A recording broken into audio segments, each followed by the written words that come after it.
जय हिंद साथियों, मैं विकास एक बार फिर से आपके अपने यूट्यूब चैनल विकास सादा यूपी पुलिस पे हार्दिक स्वागत करता हूं। मैं उम्मीद करता हूं आप सभी लोग ठीक होंगे, अच्छे होंगे, आपकी तैयारी भी बेहतर तरीके से चल रही होगी। जैसा कि आप सभी साथी जानते हैं, यूपीएसआई का जो अपने फॉर्म अप्लाई किया है, तो यूपीएसआई 45 और 43 वैकेंसीज है और इसका जो एग्ज़ाम होगा वो संभवतः नवंबर के लास्ट या दिसंबर माह में होने के चांसेस हैं कि आपके पेपर हो जाएँ।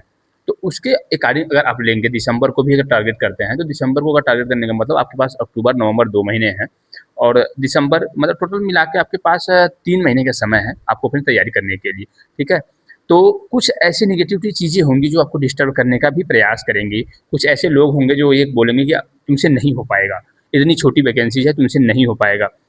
तो आपको इन सब चीज़ों से बचना है और प्रॉपर अपने पढ़ाई पे आपको फ़ोकस करना है।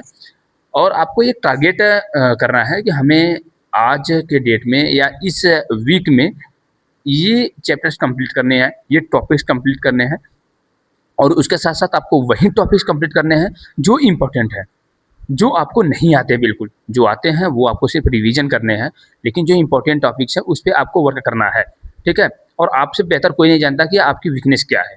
आपकी वीकनेस जो है वो आपसे बेहतर कोई नहीं जानता, तो आप अपने वीकनेस पे वर्क करना शुरू कर दो, ठीक है? आपके जो स्कोर हैं वो भी बढ़ेंगे और आपकी जो तैयारी है आपके एग्ज़ाम को लेकर के वो भी बेहतर होगी क्योंकि अभी आपके पास समय है। अभी आपके पास मौका है अपने आप को सुधारने का, अपनी वीकनेस को दूर करने का, ठीक है?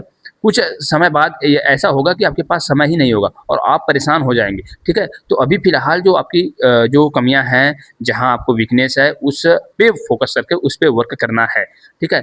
और दूसरी चीज़ कि आपको टारगेट लेकर चलना है, मॉक टेस्ट अटेम्प्ट करना है, मॉक टेस्ट में आपको देखने हैं कि आपको कितने स्कोर आ रहे हैं और मॉक टेस्ट के जो आप क्वेश्चन होते हैं, जो इम्पोर्टेंट क्वेश्चन होते हैं, जो न्यू टॉपिक्स आपको मिलते हैं, वो नोट्स उसका भी बना सकते हैं क्योंकि बनाने से क्या होता है कि वो चीज़ें जो है आप कुछ ही समय में उसको रिवीजन कर सकते हैं, जो आपके माइंड में हमेशा रिमाइंड करता रहता है। ये सब चीज़ें होती हैं, एक प्लानिंग के अकॉर्डिंग अगर आप अपनी तैयारी करेंगे तभी आप बेहतर कर सकते हैं। क्योंकि एक प्लानिंग के अकॉर्डिंग अगर आप तैयारी करेंगे, तो आपकी चीज़ें कंप्लीट होती हैं। बाकी आप रफ़ वे में पढ़ेंगे अगर कि हम आज ये भी पढ़ लेते हैं, हम आज वो भी पढ़ लेते हैं, तो ऐसे नहीं होगा। जो अच्छे स्टूडेंट्स होते हैं, जो मॉक टेस्ट में अच्छा स्कोर कर रहे हैं, वो एक प्लान के अकॉर्डिंग पढ़ते हैं, ठीक है? वो वीकली टारगेट बनाते हैं कि इस वीक में मेरे स्कोर जो है वो कहाँ कम हुए हैं। उस टॉपिक्स को पर्टिकुलर वो वर्क करते हैं और जो उनकी स्ट्रॉन्ग है, वहाँ वो वर्क थोड़े कम करते हैं, वहाँ वो सिर्फ प्रैक्टिस करते हैं उस चीज़ को, तो वो आपसे बेहतर करेंगे। तो आपको भी क्योंकि हमें भी उसी डायरेक्शन में चलना पड़ेगा। जो अच्छे स्टूडेंट्स हैं, उनके ही हमें डायरेक्शन में चलना पड़ेगा क्योंकि वो अच्छे स्कोर ला रहे हैं, तो हम क्यों नहीं ला रहे हैं? वो चीज़ें हमें सोचनी पड़ेगी और उसी पे वर्क करना पड़ेगा। तो आपको परेशान नहीं होना है, 45 और 43 वैकेंसीज़ है, आपको एक सीट से मतलब है, तो नेगेटिविटी चीज़ें आपके मन में नहीं आनी चाहिए और नेगेटिव लोगों से आपको दूर भी रहना है। सिर्फ़ आपको फ़ोकस करना है अपने स्टडी पे, अपने टारगेट पे और अपने सेफ स्कोर आपको क्या करना है और मॉक टेस्ट डेली देना है। ये चीज़ ध्यान रहे कि मॉक टेस्ट देने से सबसे बड़ी फ़ायदा ये है कि आपकी मैथ्स और रीज़निंग जो है वो प्रॉपर तरीके से प्रैक्टिस होते रहते हैं। टाइप ऑफ क्वेश्चन मिलते हैं, जो मिक्स्ड क्वेश्चन मिलते हैं, उससे आप बेहतर तैयार होते हैं।